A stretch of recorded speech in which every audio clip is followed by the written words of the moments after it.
Topic है हमारा chemical effect of electric current. आप लोग साथ साथ बोलेंगे ना, जिसमें कोई चीज समझा ना तब उसके साथ बोलेंगे।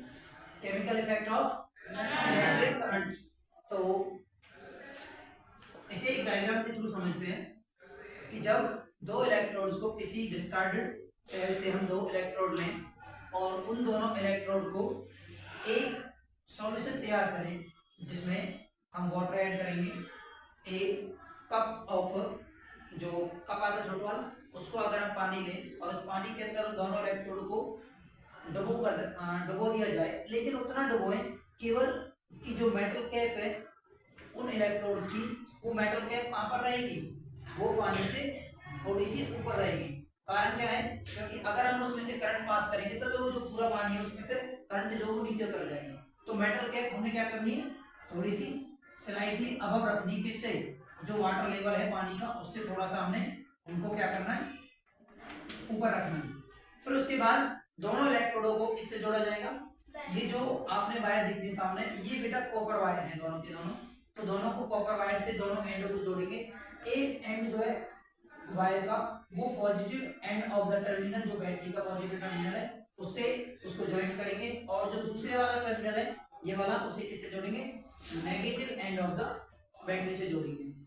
होगा यूं कि जैसे ही बैटरी में से करंट पास किया जाएगा, वो जो दोनों इलेक्ट्रोड्स हैं वो कुछ रेस्पॉन्स शो करेंगे। इस प्रकार का रेस्पॉन्स कि अगर जो पॉजिटिव टर्मिनल है बैटरी का उस पे तो जो है क्या निकलेगा, ऑक्सीजन के बबल्स शो होंगे हमें, और जो नेगेटिव टर्मिनल है बैटरी का उस पे H पॉजिटिव आयंस यानी कि हाइड्रोजन के बबल्स हमें शो होंगे। और ये इंडिकेट करेंगे कि कोई ना कोई केमिकल इफेक्ट क्या हो रहा है, उन दोनों इलेक्ट्रोड पर शो हो रहा है। और अगर दोनों इलेक्ट्रोड शो हो रहे हैं, यहाँ पर ऑक्सीजन और हाइड्रोजन के बबल बन रहे हैं, तो इसका मतलब वो किस चीज को बता रहे हैं, chemical effect of electric current. तो इससे हमें दो रिजल्ट सामने आएंगे कि कौन कौन सी चीजें हो सकती हैं।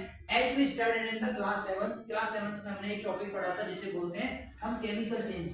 केमिकल चेंज यानी कि अगर एक ऐसा चेंज जिसके अंदर कोई नया फॉर्मेशन हो किसी एक प्रोडक्ट का, जैसे हमारे पास तो था बेटा केवल वाटर था, और वाटर के हमने क्या ऐड किया अंदर, NaCl, सोडियम क्लोराइड आयंस, या फिर लेमन जूस, उन्होंने बोला लेमन जूस ऐड कर सकते हैं हम।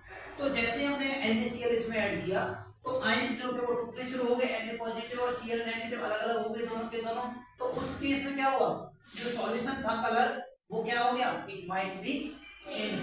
ऐसा हो सकता है कि जो सॉल्यूशन का जो कलर है वो क्या हो जाए, वो बदल जाए। After that the deposition of metal on the electrodes, जैसे ही आयंस एक इलेक्ट्रोड से दूसरे इलेक्ट्रोड पर जाना शुरू करेंगे, जो मेटल कैप थी, मेटल जो थी उसके अंदर वो घुलना शुरू करेगी, और धीरे धीरे वो जो मेटल है वो डिपोजिट होती चली जाएगी इसके ऊपर, एक से दूसरे इलेक्ट्रोड के ऊपर। इसे बोलते हैं chemical effect of electric current.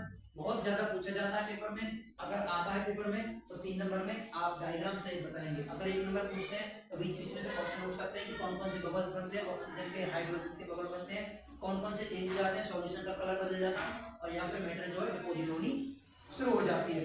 ये हमें यहाँ से पूछा जा सकता है। यहाँ पे ये पूछ सकता है कि जो इलेक्ट्रॉन्स बने होते हैं वो किस कौन सी मेटल के बने होते हैं, तो वो नॉन मेटल होती है, कार्बन के बने होते हैं, और उनके ऊपर जो जो मेटल कैप होती है वो एक मेटल की होती है। तो मेटल और नॉन मेटल दोनों को ही एक साथ लिया जाता है। स्टॉप कर दो।